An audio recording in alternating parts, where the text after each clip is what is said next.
Well, he's somebody I've admired, read, and respected for a long time. You know him as Ian O'Connor, of course, New York Post columnist. Two of my favorite sports books ever are Belichick and Coach K, The Rise and Reign of Mike Krzyzewski. But he also wrote another book, which I haven't read, but it's fitting with our first topic today, Arnie, Jack, Palmer, and Nicklaus and Golf's Greatest Rivalry. And the PGA was so pristine and so beloved, but the world has changed.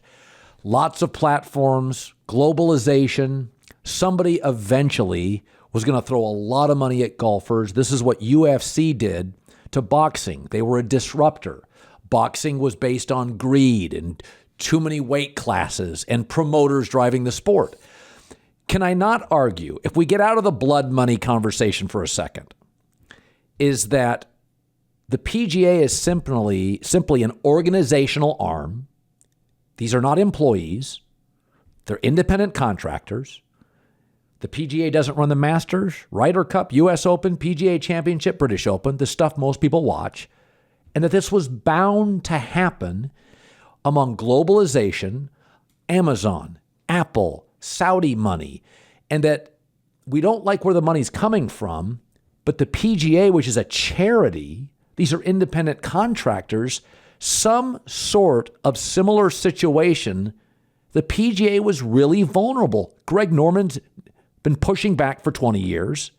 Tiger's had disagreements. Mickelson's been complaining for a decade.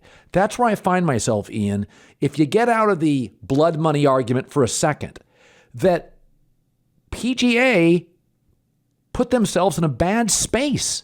They've had grumbling golfers for 20 years.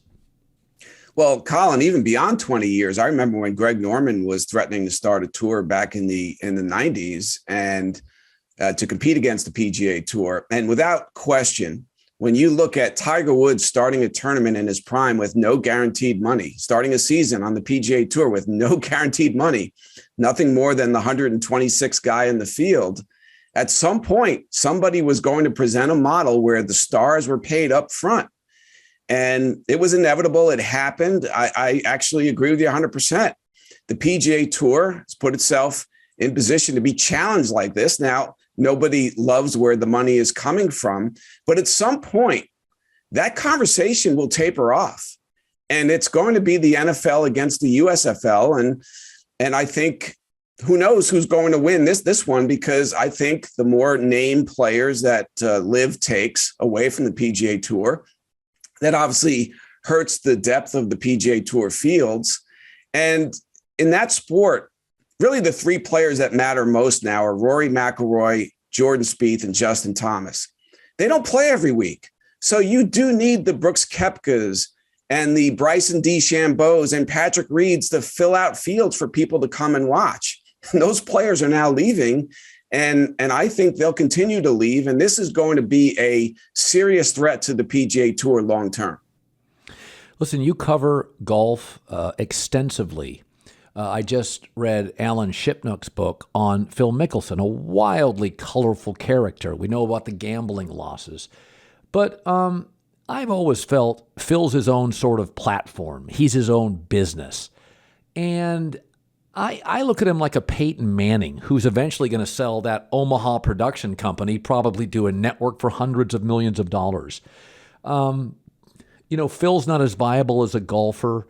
He would have gone into broadcasting or created his own media company. I think I'm less surprised about Phil Mickelson, who has very little runway left. I mean, were you shocked by him doing this?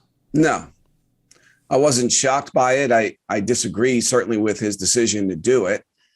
And as I wrote in a column a couple of weeks ago, Phil and Greg Norman sort of deserve each other. They've been full of you-know-what for a long time.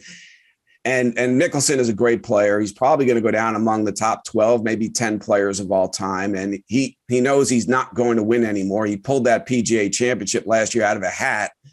And so his winning days are over. He owes obviously a lot in gambling losses. He's talked openly about that being a problem for him for years that he's tried to work on. So I'm not surprised that he did that. I think the bigger threat is a guy like, or even two guys really, but DeChambeau and Koepka. those are the players that the PGA Tour have to worry about because they're in their prime. When DeChambeau was healthy, Colin, he arguably was the best player in the world. If he gets healthy again, and if Koepka gets healthy again, these are guys who can win majors. Now, will the majors allow them in? I think so. I think they should, as much as I'm opposed to taking the blood money. I wouldn't go as far as banning these players from major championships. And as you noted, the PGA Tour has no control over those championships. You know, it's run as a charity and gives only 16% of money to charity. So it has some tax advantages, obviously, doing that. You pointed out Tiger didn't have any guaranteed money. You know, one of the complaints I've heard for years is these guys having to play like the Wednesday afternoon with the local doctor. I've also heard, I said this today, Jack made his money in course design. Greg made his money in clothes. Tiger made his money in sponsors. I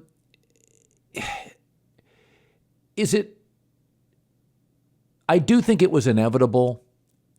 Can we blame the PGA leadership? Is there a person to blame, or is that too direct and punitive individually? I think Jay Monahan, he hasn't been in the position long enough to take the brunt of the blame. Tim Fincham, his predecessor, certainly could take more of it, because at some point here, they saw this coming. There were threats being talked about in recent years, and not just the LIV Tour backed by Saudi money. So when you look at other sports and you see LeBron James, he's going to have a great season, but he's getting the $40 million or so up front guaranteed. Aaron Judge, Mike Trout, the great players in baseball, whether they have a bit of an offseason, they're getting the guaranteed money up front. And it was ridiculous that Tiger Woods would enter a season with zero guaranteed. Now, obviously, he didn't go broke. He's a billionaire. And so we don't need to hold a bake sale for him. But the superstars in golf are always playing for it. Nothing was guaranteed. And if somebody came along, particularly at the end of their careers, and said, hey, you guys aren't winning anymore, here's $100 million, here's $200 million, the PGA Tour would be crazy to think that those players would turn it down out of loyalty to that tour. And long term, this will come down to the majors. And if LIV players can get in the majors, I think the PGA Tour, unless they change their model, they are in serious trouble. Well, that's the question. What do you think the USGA does? It's a good question. And listening to Mike Wan, I was in Brookline for the U.S. Open this past week. He said two things that were in conflict or at odds with each other, where he said he could foresee a day definitely where it becomes tougher for LIV players to qualify for the U.S. Open. On the other hand, he said, we have thousands of players who try to qualify for this event. If we tried to check into their business associations and ties, it's a slippery slope, to say the least. So I think that these players will be allowed to play in the major championships. I don't think Augusta National wants any part of ending the tradition of former champions being allowed in the field. That's right. If they decide to kick those champs out, let's say by April, you're going to have Phil Mickelson out, a three-time champ. If Bubba joins, which is rumored, he's out. Patrick Reed is out. DeChambeau, now he might have a bit of a problem because he hasn't won a green jacket, but if Adam Scott joins, he's out. And so you go down the line here, and the idea of a major championship tournament is to find out who are the best players in the world, to invite those best players to compete.